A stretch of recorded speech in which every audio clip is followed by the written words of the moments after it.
Vers mes 8 ans, une réalité insoupçonnée s'est révélée à moi. Mon quotidien s'est déchiré, laissant apparaître une clarté à laquelle peu d'êtres ont accès. Rares sont ceux qui, dans leur existence, ont ainsi été initiés à la subtilité des faits que je vais relater. Je bacdonnais seul dans la rue, puéril et insouciant, cherchant la distraction, comme il est de coutume, chez les gens de mon âge. Chemin faisant, je m'arrêtais devant une maison en briques. Je connaissais depuis ma petite enfance cette demeure habitée par de vieilles gens aux us désuets. Elle faisait partie de mon décor. C'était une fort belle résidence, cossue, bourgeoise, quoique austère. Je n'avais jamais prêté attention à ces murs, sauf peut-être pour m'affliger de leur tristesse, de la gravité de leurs occupants. Une grande verrière coiffait le toit, surannée, imposante, ouvragée avec de savants raffinements. Cette œuvre garnie de vitraux teintés m'avait toujours semblé dissimuler quelques salons solennels, sombres et poussiéreux. Je songeais à un presbytère sinistre, à un cloître plein de vieux livres de latin, à un refuge de dames rétrogrades et ennuyeuses. Mais là, un sentiment inédit m'envahit. Je vis une autre image à la place de ce sévère cérémoniel ouvrage d'art qui habituellement m'inspirait morosité, pesanteur, archaïsme. Pour la première fois, je lui trouvais des attraits étranges, troublants.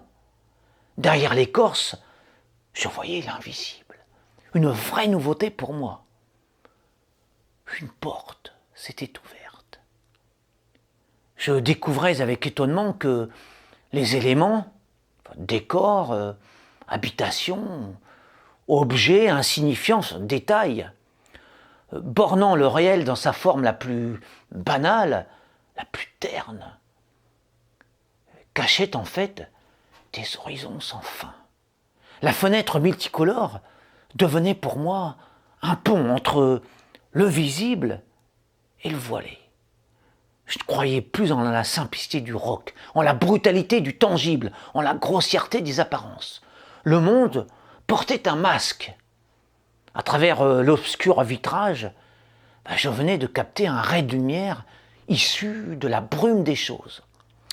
Les carreaux composant la baie, épais, denses, lourds, me disaient la finesse de leurs effets, la délicatesse de leurs pensées, la légèreté de leur spectre, la profondeur de leurs réflexions, la hauteur de leur esprit.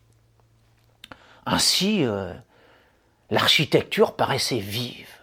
Dans le verre, un souffle, un sortilège, une âme.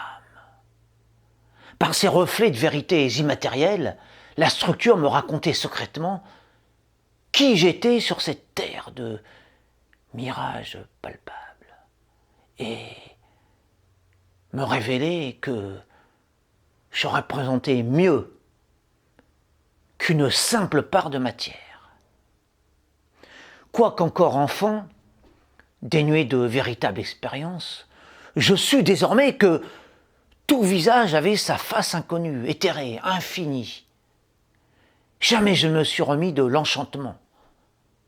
Le mystère, la beauté, la vie sont entrés humblement en moi, à travers la verrière.